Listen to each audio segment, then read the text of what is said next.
যেই নির্বাচন কমিশন একটা রাজনৈতিক দলকে তাদের প্রাপ্য মার্কাটা দেওয়ার সৎসাহস দেখাতে পারে না, আমরা মনে করি সেই নির্বাচনের অধীনে একটা সুষ্ঠু নির্বাচন এই বাংলাদেশে হতে পারে না।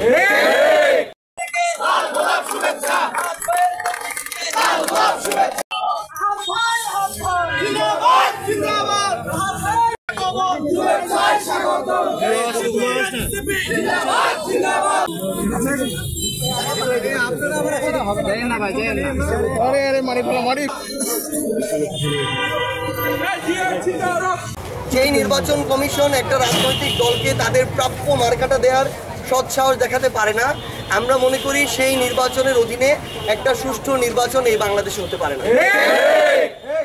আমরা এনসিপি আমাদের জায়গা থেকে অবশ্যই প্রত্যাশা করি যে আমরা শাপলা প্রতীক পেয়েই আগামী নির্বাচনে অংশগ্রহণ করব। এটা যদি তারা আমাদের সাথে অন্যায় করে, আমরা এই অন্যায়ের বিরুদ্ধে রাজনৈতিকভাবে মোকাবেলা করব। আপনারা যদি জুলাই সনদ, জুলাই ঘোষণাপত্রের মতো নাম কাওয়াস্তে একটা পেপার চান, ওই সনদ আমরা চাই না। আমরা জুলাই সনদের আইনগত ভিত্তি চাই। এই জুলাই সনদ বাস্তবায়নের নিশ্চয়তা চাই। এটা বাংলাদেশের সচেতন কোন মানুষটা চায় না? বাংলাদেশে অভ্যুত্থানে রাজপথে নেমেছিল আকাঙ্ক্ষা যার আছে, সেই মানুষটার মধ্যে কোন মানুষটা চায় না? আমরা মনে করি তারা অন্য রাজনৈতিক দলের হতে পারে, কিন্তু তারাও চায় জুলাই সনদে যে সংস্কারগুলোর কথা বলা আছে সেগুলোর জন্য বাস্তবায়ন। আমরা তো এইটুকু চেয়েছি। আমরা এই অন্তর্বর্তীকালীন সরকারের কাছে নিশ্চয়তা চেয়েছি যে যদি এখানে যে নোট অফ ডিসেন্ট দিয়ে রেখেছে বিএনপি গুরুত্বপূর্ণ কিছু বিষয়, আমরা মনে করি ওই গুরুত্বপূর্ণ 7টা বিষয় 70টা অন্য সংস্কারের চেয়েও গুরুত্বপূর্ণ। তো ওই জায়গাগুলোতে পলিসি কি হবে? যদি সনদটা গণভোটে পাশ হয়, তাহলে ওই জায়গা থেকে ওই গুরুত্বপূর্ণ সংস্কারগুলো হবে কিনা এই ক্লিয়ারেন্স এই অন্তর্বর্তীকালীন সরকারকে দিতে হবে। যদি হয় আমাদের তো স্বাক্ষর করতে সমস্যা নেই, আমরা কেন সনদে স্বাক্ষরে বাধা হয়ে দাঁড়াবো? কিন্তু আপনারা স্পষ্ট দেখেছেন, আমরা প্রেস ব্রিফিংয়ে বলেছি এই ক্লিয়ারেন্সগুলো যদি দেওয়া হয় তাহলে এনসিপির জুলাই সনদ স্বাক্ষরে কোনো বাধা থাকবে না। তাই যোদ্ধাদের অংশগ্রহণে আর 10-11 হাজার মানুষকে নিয়ে একটা প্রোগ্রাম সাজানো যেত না? এটা করে নাই বলেই তো তারা তাদের ওই ক্ষোভের জায়গা থেকে তারা একটা অপ্রত্যাশিত পদ্ধতিতে ওইখানে প্রবেশ করেছে। কিন্তু এর দায় তো এই অন্তর্বর্তীকালীন সরকার বা যারা এই প্রোগ্রামটা আয়োজন করেছে তারা এই দায় এড়াতে পারে না।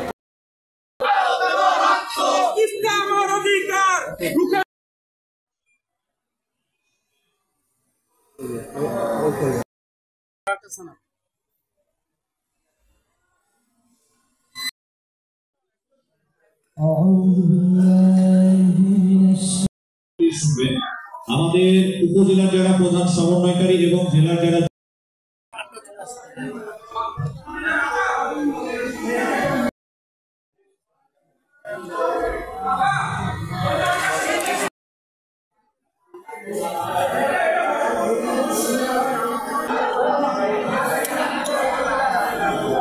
আমি ভোটের দৃষ্টি আকর্ষণ শৃঙ্খলভাবে যেন বসতে পারে, যথেষ্ট জায়গা রয়েছে।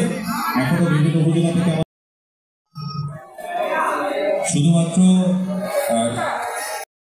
অনুষ্ঠানে প্রধান অতিথি, আমাদের বিশেষ অতিথিরা এবং বসে যান।